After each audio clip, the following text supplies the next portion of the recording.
I need to tell you something that's going to make you uncomfortable.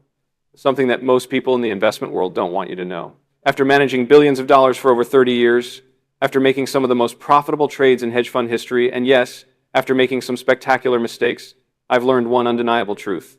99% of investors will never get rich. Not because they're unlucky, not because the system is rigged against them, but because they violate fundamental principles of wealth creation that are hiding in plain sight. And today, I'm going to share exactly why this happens and what you can do to join that 1% who actually build lasting wealth. Let me start with a story that changed how I think about investing forever. It was 2003. I was running Pershing Square Capital, my hedge fund, and we had just made what would become one of the most profitable investments in my career. We invested in a bankrupt company called Wendy's International. Now, most people thought I was insane. Why would anyone invest in a bankrupt fast food chain? But I saw something others didn't. I saw valuable real estate. I saw strong franchisee relationships. I saw a brand that could be turned around. We bought in when everyone was selling. We held through the uncertainty, through the skepticism, through all the noise, and we made over $400 million. $400 million. But here's what's important. That same opportunity was available to anyone who was willing to look. The information was public. The thesis was straightforward, yet 99% of investors missed it completely. Why? Because they were making the same mistakes that most investors make. They were following the crowd. They were scared of risk. They were thinking short term. And they fundamentally misunderstood what investing actually is. Before I tell you the 7 reasons why most investors never get rich, let me share something personal. I grew up in Chappaqua, New York. My father was a real estate developer and lawyer. From a young age, I watched him analyze deals, negotiate terms, and think about value creation. He taught me something crucial. Wealth isn't created by working harder. It's created by understanding value, by seeing what others don't see, by having the courage to act when others are paralyzed by fear. When I got to Harvard for my MBA, I expected to learn sophisticated investment strategies, complex mathematical models, cutting-edge financial theory, and yes, I learned those things. But the most important lesson I learned was much simpler. Most investors fail because they don't understand the difference between investing and speculating. They think they're the same thing. They're not. Investing is buying assets that you believe are worth more than you're paying for them and holding them until the market recognizes that value. Speculating is buying something because you think someone else will pay more for it tomorrow.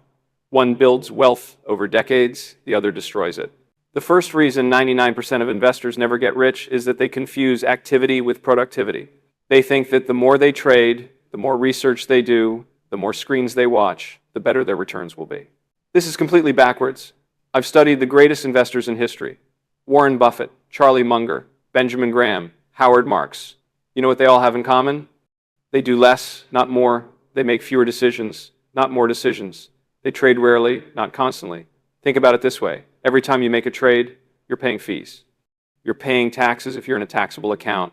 You're making a decision in which you're betting that you know more than the person on the other side of the trade. That's a very high bar. And most people don't clear it. I've seen this firsthand with investors who come to me looking for advice. They show me their portfolios and it's chaos. They've traded in and out of dozens of stocks. They've paid thousands in commissions. They've generated huge tax bills and their returns mediocre at best. Meanwhile, the investors who've built real wealth in my funds are the ones who invested early and stayed invested. They didn't panic during downturns. They didn't get greedy during rallies. They just stayed put and let compound interest do its magic. Let me give you a specific example from my own career. In 2012, I made a very public investment in Target. We bought about 9% of the company. And our thesis was simple. Target's real estate was worth more than the market was valuing it at. The company owned valuable properties in prime locations, but the stock price didn't reflect that value. We invested. We engaged with management. We pushed for changes. And over the next few years, we made substantial returns. But here's the key. We didn't make money by trading in and out. We made money by being patient, by holding through volatility, by giving our thesis time to play out. The investors who tried to trade around our position, who got scared when the stock dropped, who sold when it rallied, they made a fraction of what we made. Why? Because they were active. And activity destroys returns. I've spent countless hours studying this phenomenon. Why do investors trade so much? Part of it is psychological. Trading makes you feel like you're doing something. You're taking action. You're in control. But that feeling is an illusion. Every trade is a decision, and with every decision comes the opportunity to be wrong. Think about the math. Let's say you're a reasonably good investor. Maybe you make the right call 60% of the time. That sounds pretty good. But if you make 100 trading decisions per year, you're going to be wrong on 40 of them. And each time you're wrong, you lose money. Now compare that to an investor who makes 5 decisions per year and gets 3 of them right. They've made fewer mistakes in absolute terms. Their capital has been preserved, and they've avoided the transaction costs and taxes that come with constant trading. This is why I'm such a strong believer in concentrated long-term investing. Make fewer decisions. Make them count. Hold for the long term. I learned this lesson the hard way early in my career. When I first started Gotham Partners, my first hedge fund, in 1992, I was young and aggressive. I thought I could outsmart the market through rapid trading. I'd buy a stock, write it up 10 or 15%, sell, and move on to the next opportunity. And for a while, it seemed to work. I was generating returns. I was feeling smart. But then I started calculating the opportunity cost. I sold a stock called American Express at around $30 per share after making a nice profit. I watched it go to $100 over the next several years. I sold Coca-Cola at a modest gain. It doubled after I sold dozens of stocks that went on to generate enormous returns because I was too focused on short-term profits instead of long-term value creation. Those lessons cost me millions in potential returns. But they taught me something invaluable. The big money is not in the buying and selling. It's in the waiting. It's in identifying great businesses and holding them through the inevitable ups and downs. The second reason most investors never get rich is that they don't understand risk. They think risk is volatility. They think risk is watching their portfolio go down. But that's not what risk is. Risk is permanent loss of capital. Risk is paying too much for an asset. Risk is investing in something you don't understand. Volatility is just noise. It's the price you pay for earning superior returns over time. I learned this lesson the hard way. In 2015, I made what became one of my most publicized investments and mistakes, Valeant Pharmaceuticals. Our thesis was that Valeant had a platform for acquiring undervalued pharmaceutical assets and creating value through operational improvements. The company was run by a CEO I respected. The business model seemed sound. We invested heavily. And then everything fell apart. The company's drug pricing practices came under scrutiny. Accounting questions emerged. The stock collapsed. We lost billions. And I took full responsibility for that mistake. But here's what I learned from that experience. The risk wasn't the stock price dropping. The risk was that I didn't fully understand the business model. I didn't see the reputational risks. I didn't appreciate how quickly things could unravel. I violated my own principles. I got caught up in the story rather than focusing on the fundamentals. Let me dig deeper into this because it's so important. When I first looked at Valeant, I saw what I thought was a compelling investment. The company was buying pharmaceutical assets that were undervalued and undermanaged. They were cutting unnecessary costs. They were optimizing pricing. The returns on invested capital were exceptional. The management team seemed brilliant. Everything looked great on paper. But I made several critical mistakes. First, I didn't spend enough time understanding the durability of their pricing power. When a pharmaceutical company raises prices dramatically on drugs that people need, there's going to be a political response. I underestimated how severe that response would be. Second, I didn't fully understand their acquisition strategy. They were using debt to buy companies and then using the cash flow from those companies to pay down the debt and buy more companies. This works great in a rising market. But if anything goes wrong, if growth slows, if acquisitions stop working, the whole structure can collapse. Third, I relied too heavily on management's representations. I trusted the CEO. I believed what I was told. I didn't dig deep enough into the accounting. This was a fundamental failure of due diligence. The Valeant experience was painful, not just financially, though we lost billions, but personally. I had to go on television and explain to my investors why I had made such a significant error. I had to take responsibility for the losses. I had to admit that I had been wrong. But that experience also made me a better investor. It taught me to be more skeptical, to dig deeper, to question assumptions, to never fall in love with a management team, to always be looking for what could go wrong. These lessons were expensive, but they've saved me from making similar mistakes since then. And they've informed how I think about risk in every investment I make. The question I now ask myself before every investment is simple. What don't I understand about this business? What assumptions am I making that might be wrong? What could cause this to fail? If I can't answer those questions satisfactorily, I don't invest, no matter how compelling the story seems. Most investors make the opposite mistake. They avoid stocks that are volatile. They buy things that feel safe, government bonds, blue chip stocks that never move, savings accounts, and then they wonder why they're not building wealth. The reason is simple. Safety and volatility are not the same thing. Safety is buying assets at prices below their intrinsic value. Volatility is just the cost of admission for earning real returns. If you can't handle watching your portfolio fluctuate, you don't have a risk problem. You have a knowledge problem. You don't understand what you own well enough to have conviction when prices move.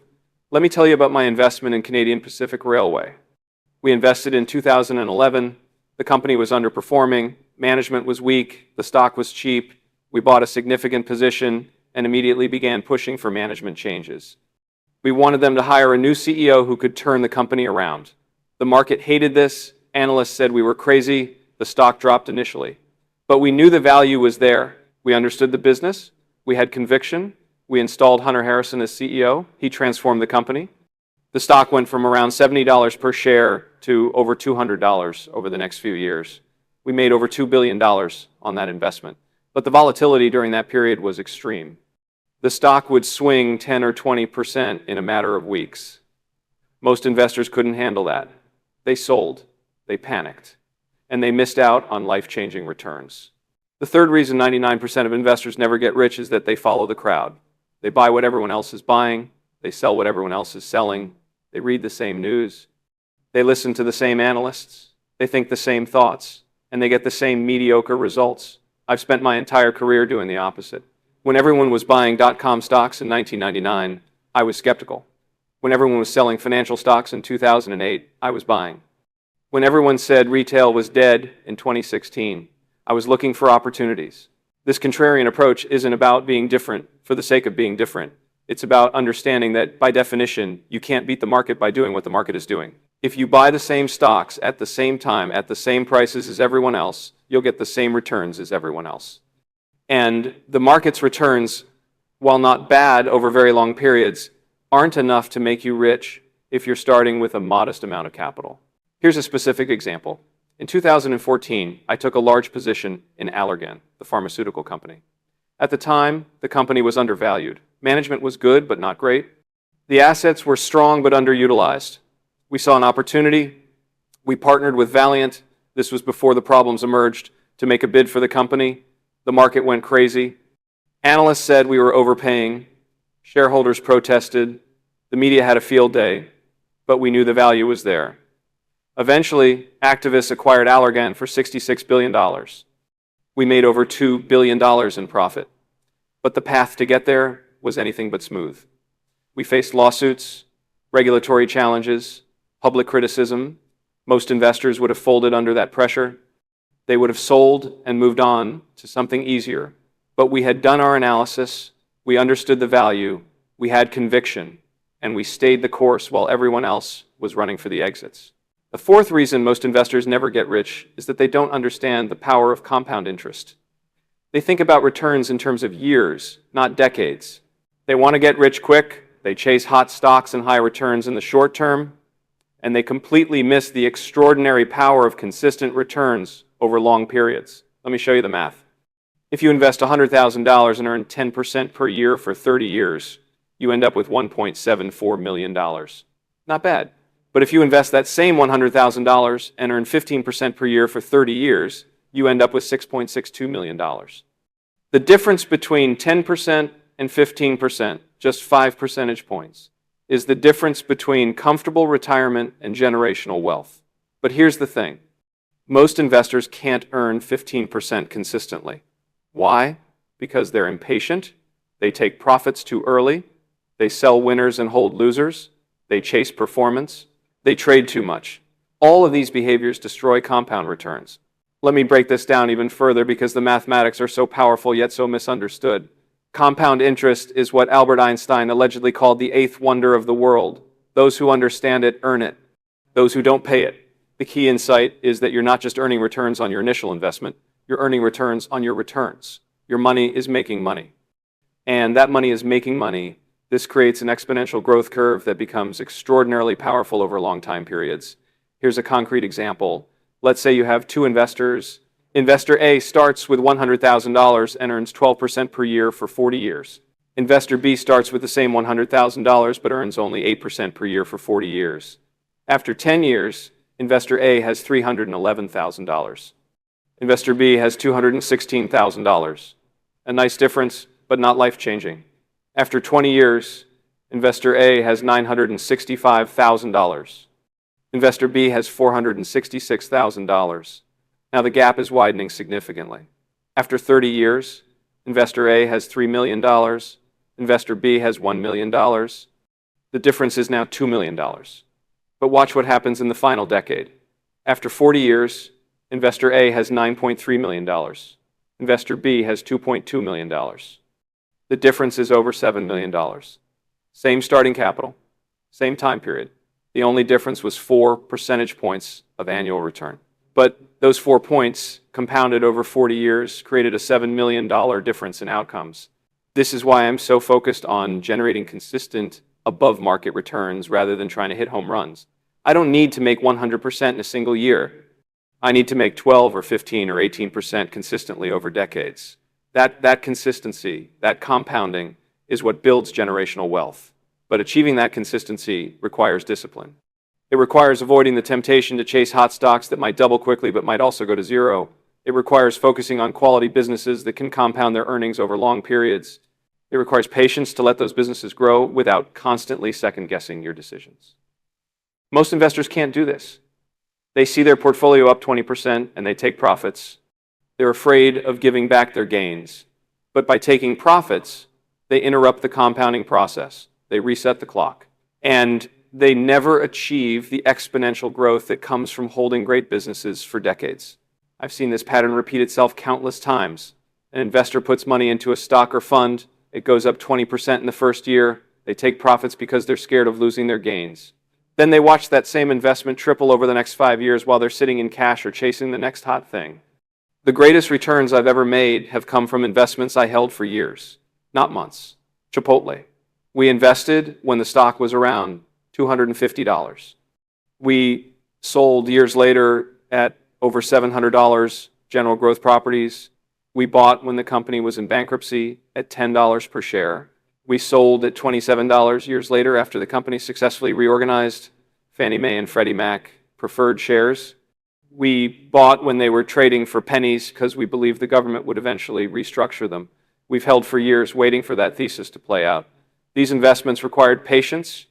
They required conviction. They required the ability to ignore short-term noise and focus on long-term value creation. And that's what most investors simply cannot do. The fifth reason 99% of investors never get rich is that they don't size their positions correctly. They over-diversify. They own too many things. They think that spreading their money across 50 or 100 stocks reduces risk. It doesn't. It reduces returns. Here's the truth. If you own 50 stocks, you don't really know any of them well enough. You can't possibly do deep research on 50 different businesses. You can't track 50 different management teams. You can't understand 50 different competitive dynamics. What happens is you end up owning a lot of mediocrity. A few winners, a few losers, and a bunch of stocks that just sit there doing nothing. Your portfolio becomes the index. And if your portfolio is the index, why not just buy the index and pay lower fees? The investors who build real wealth do the opposite. They concentrate. They find their 5 or 10 best ideas, and they size them meaningfully. This is exactly what I do at Pershing Square. We typically have between 6 and 12 positions. That's it. Each position is large enough that if our thesis is correct, it will meaningfully impact our returns.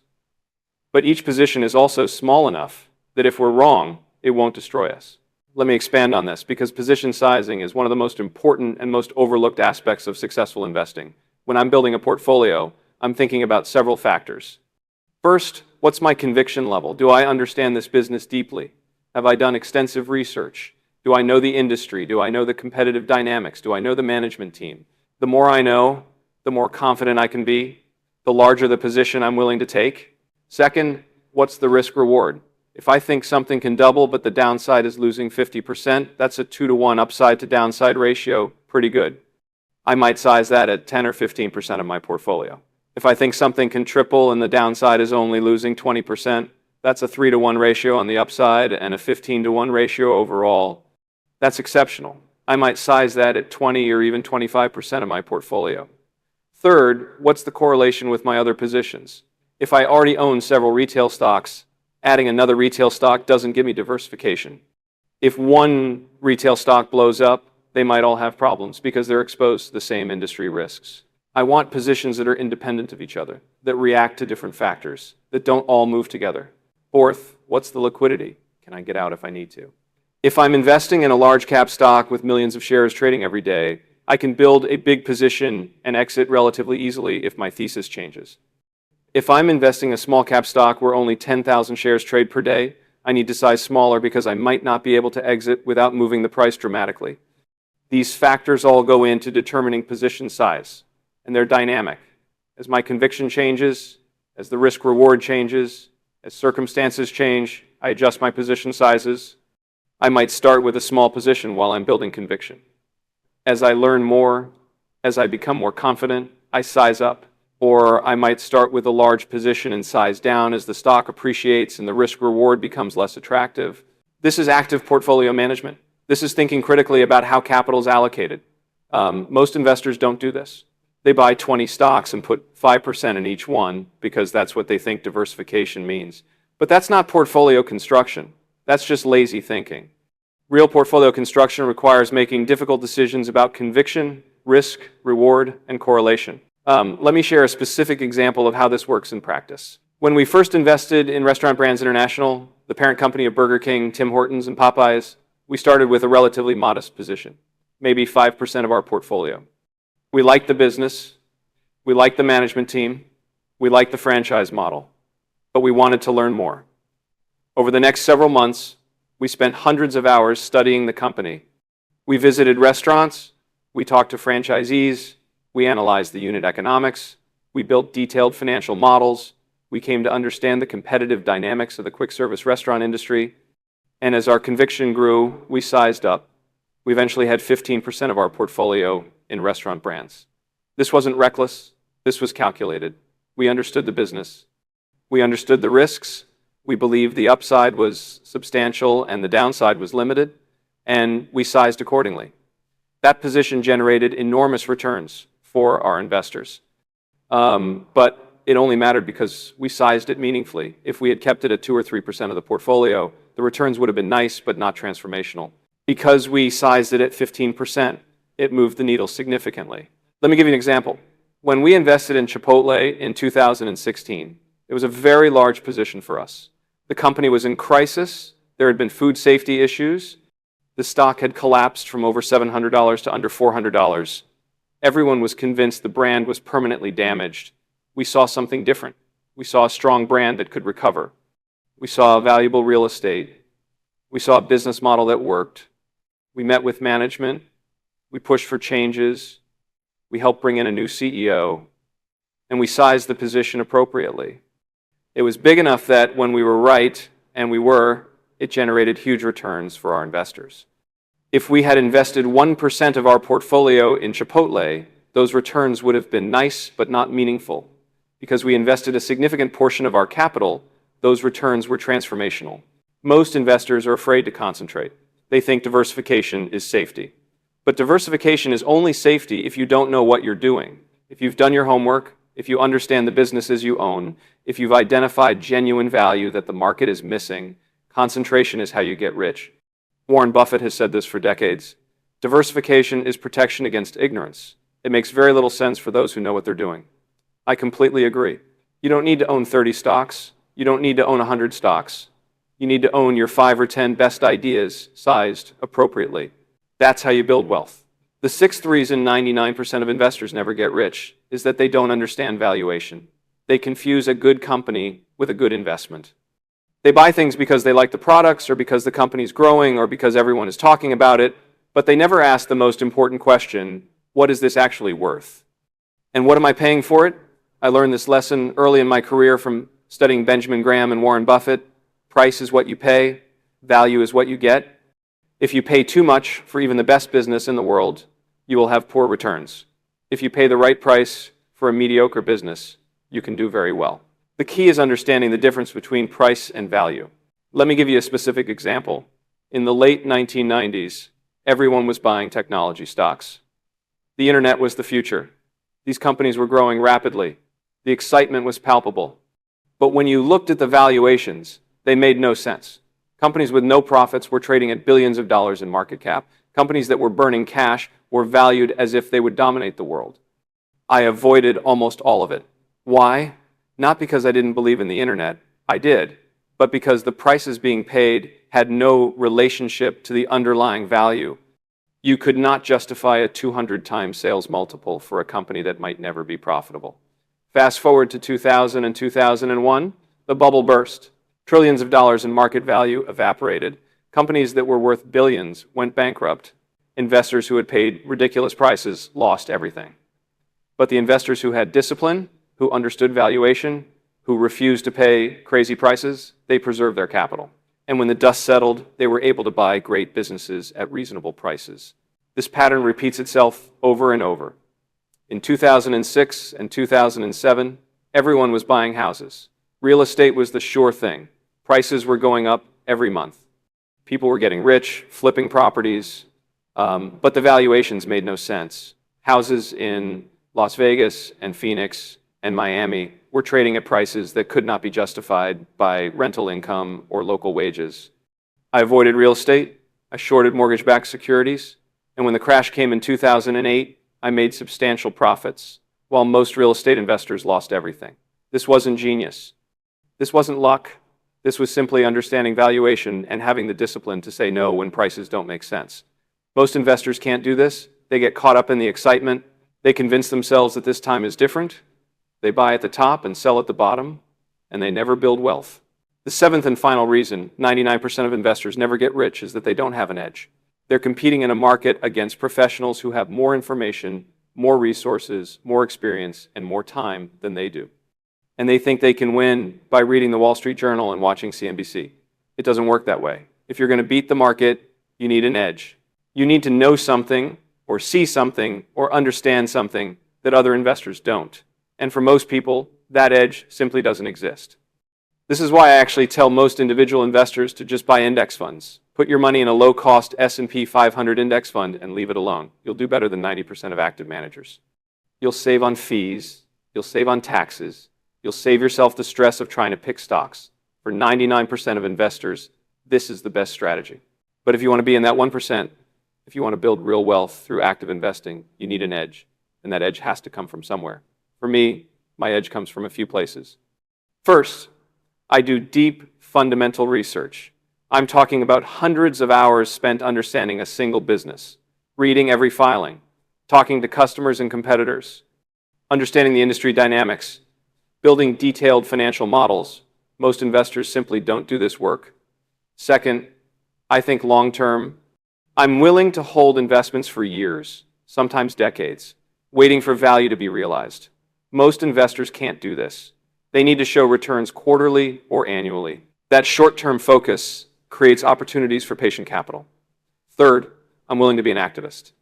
If I see a company that's undervalued because of poor management or bad capital allocation, I'll buy a large stake and push for changes. Most investors can't do this. They don't have the capital or the expertise or the willingness to engage in public battles with management. Fourth, I specialize. I focus on situations where I have expertise, special situations, activist opportunities, real estate, industries I understand deeply. I don't try to invest in everything. I focus on areas where I have an advantage. These edges didn't come naturally. I built them over decades. I made mistakes. I learned from failures. I studied relentlessly. And that's what it takes to consistently beat the market. If you're not willing to do that work, and most people aren't, then you should just index. There's no shame in that. In fact, it's the smart choice for most people. Now let me tell you what separates the 1% who do build wealth through investing from everyone else.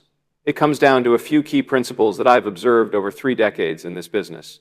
First, they have discipline. They have a process, and they stick to it.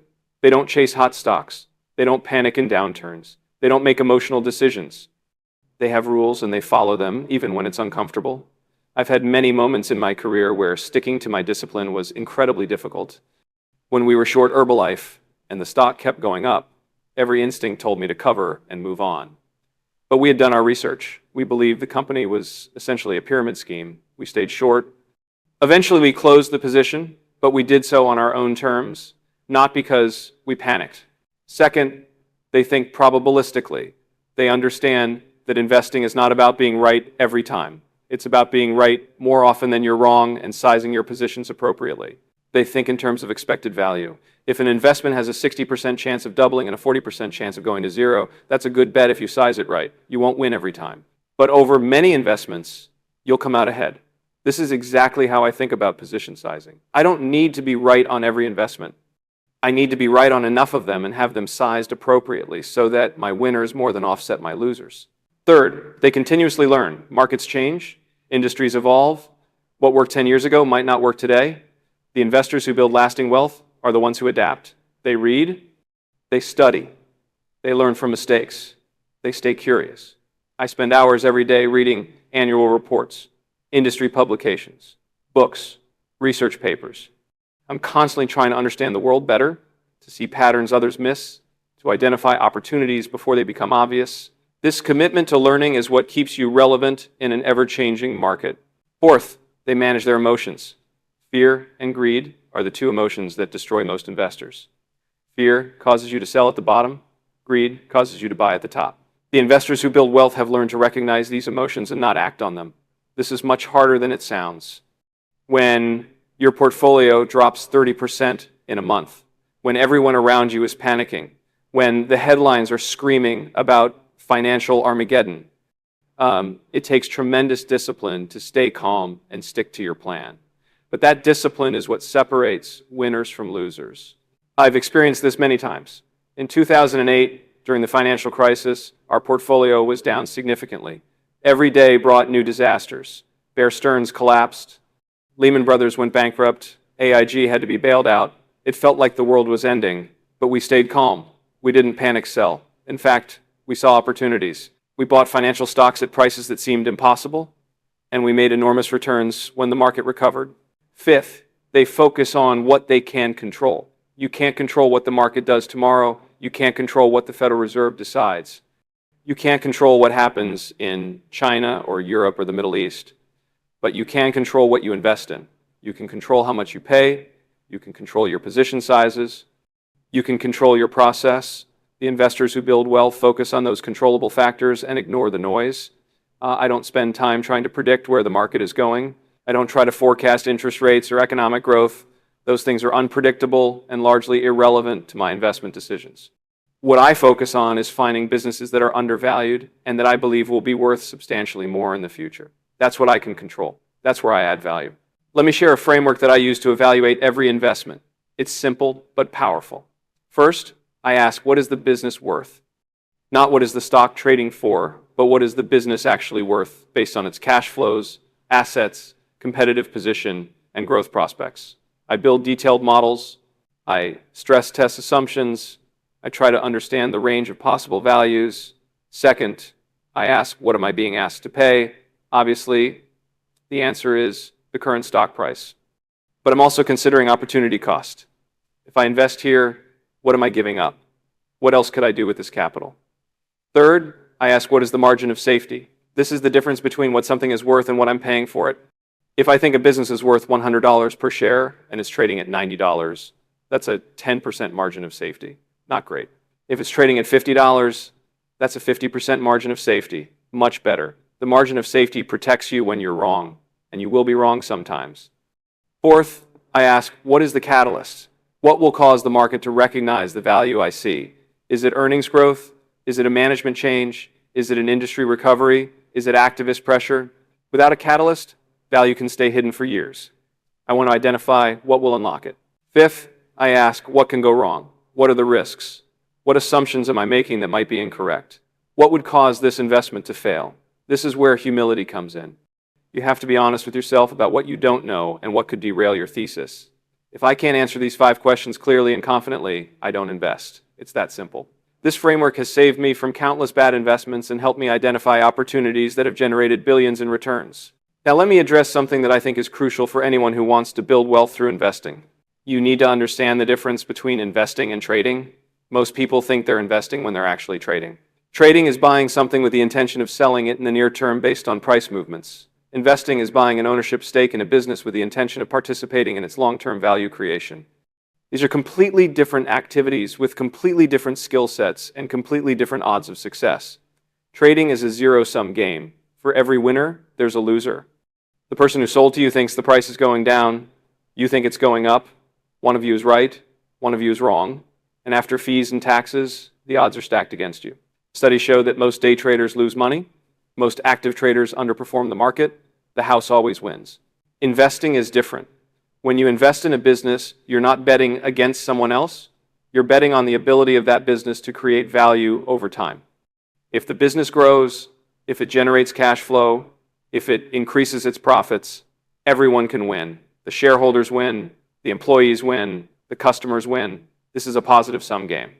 And over long periods, the odds are in your favor if you're investing in good businesses at reasonable prices. This distinction is critical. If you're buying stocks with the intention of selling them next week or next month based on some technical indicator or momentum signal, you're not investing, you're trading. And you're probably going to lose money. If you're buying ownership stakes in businesses that you believe will be worth more in 5 or 10 years, you're investing. And if you're disciplined about it, you have a chance to build real wealth. Let me tell you about one of my biggest mistakes and what I learned from it. In 2016, I gave a presentation at a major investment conference where I revealed that we were short Herbalife. I believed the company was operating as a pyramid scheme. I believed it was defrauding distributors. I believed the stock would eventually go to zero. I was very public about this position, very vocal, very confident, and the stock went up, way up. We lost money on that position for years. The trade became personal. It became about being right rather than about making money. I let my ego get involved. I let the public nature of the fight cloud my judgment. Eventually, we closed the position. Not because my thesis was wrong. I still believe I was right about the business model, but because the stock price wasn't cooperating and the opportunity cost was too high. That experience taught me several important lessons. First, being right about a business and making money on an investment are two different things.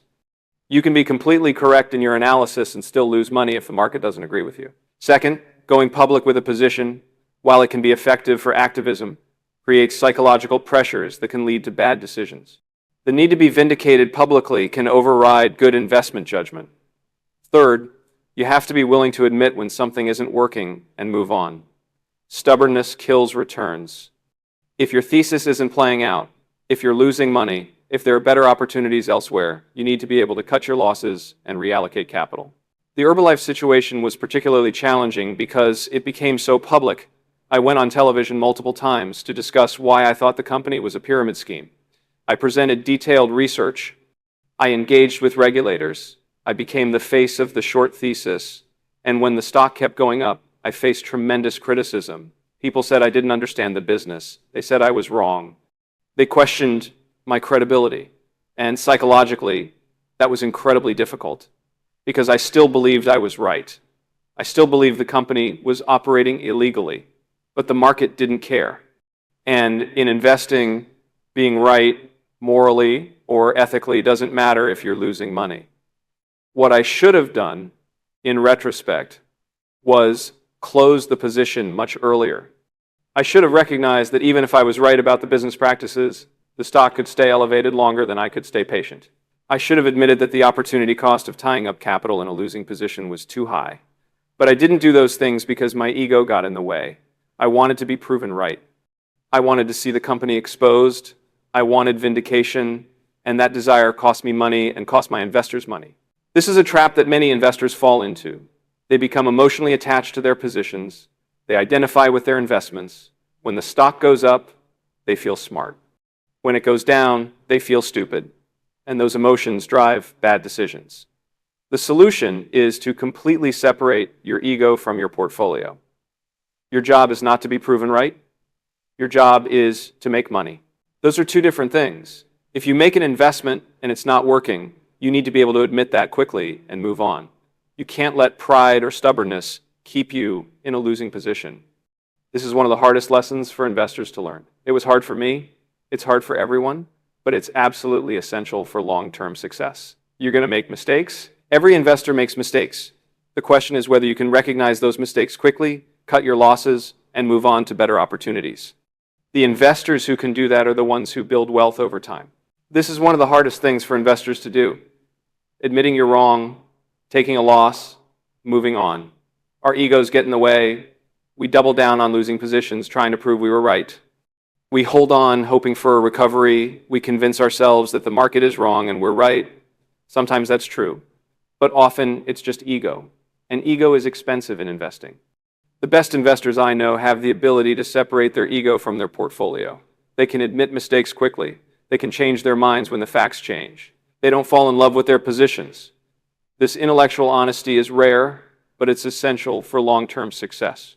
Now let me talk about something that I think is critically important but often overlooked: position sizing and risk management.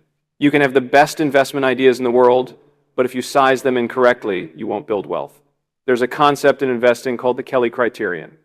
It's a mathematical formula that tells you how much of your capital you should allocate to a given investment based on your edge and the odds of success.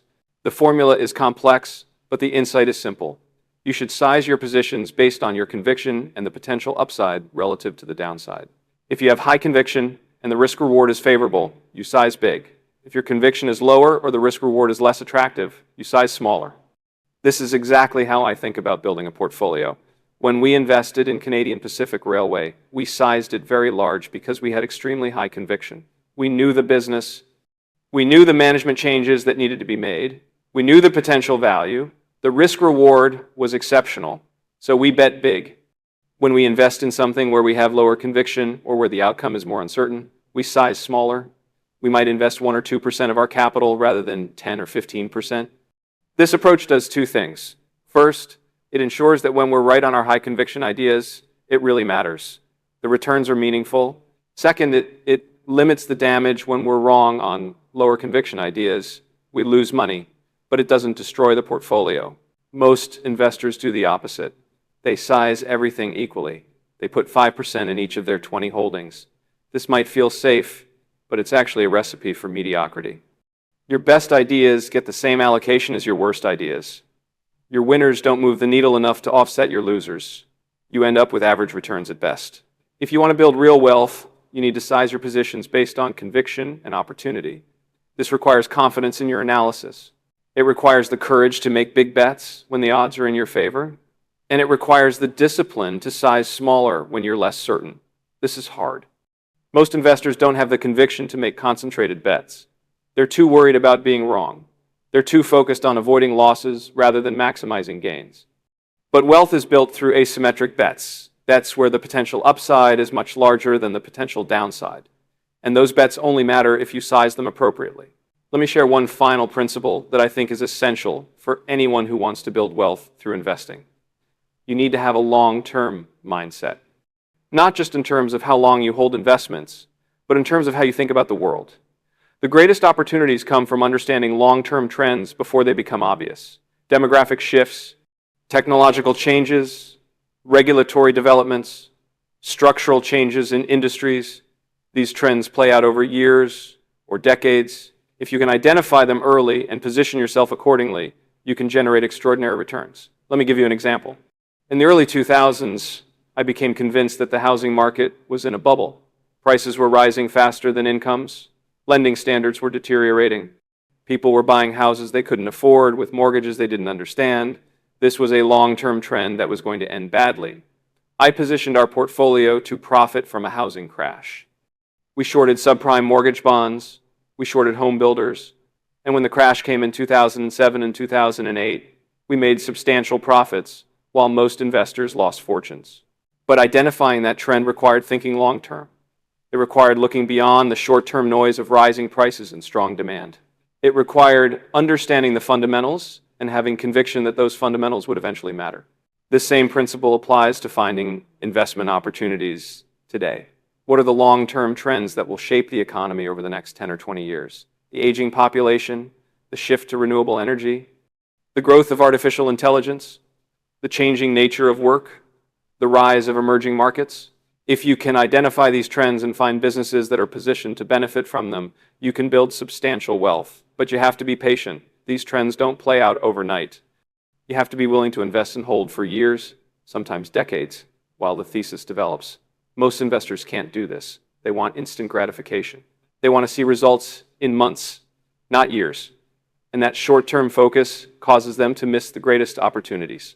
So let me summarize the 7 reasons why 99% of investors will never get rich. First, they confuse activity with productivity. They trade too much instead of holding quality investments. Second, they misunderstand risk. They confuse volatility with permanent loss of capital. Third, they follow the crowd instead of thinking independently. Fourth, they don't appreciate the power of compound interest and think too short-term. Fifth, they over-diversify instead of concentrating on their best ideas. Sixth, they don't understand valuation and pay too much for assets. Seventh, they don't have an edge and try to compete against professionals without the tools or knowledge to win. If you can avoid these 7 mistakes, if you can be disciplined, patient, focused, and thoughtful about your investments, you have a chance to join the 1% who actually build lasting wealth through investing. It won't happen overnight. It will require work. It will require learning. It will require the courage to act differently than the crowd. But it's possible. I've done it. I've watched others do it.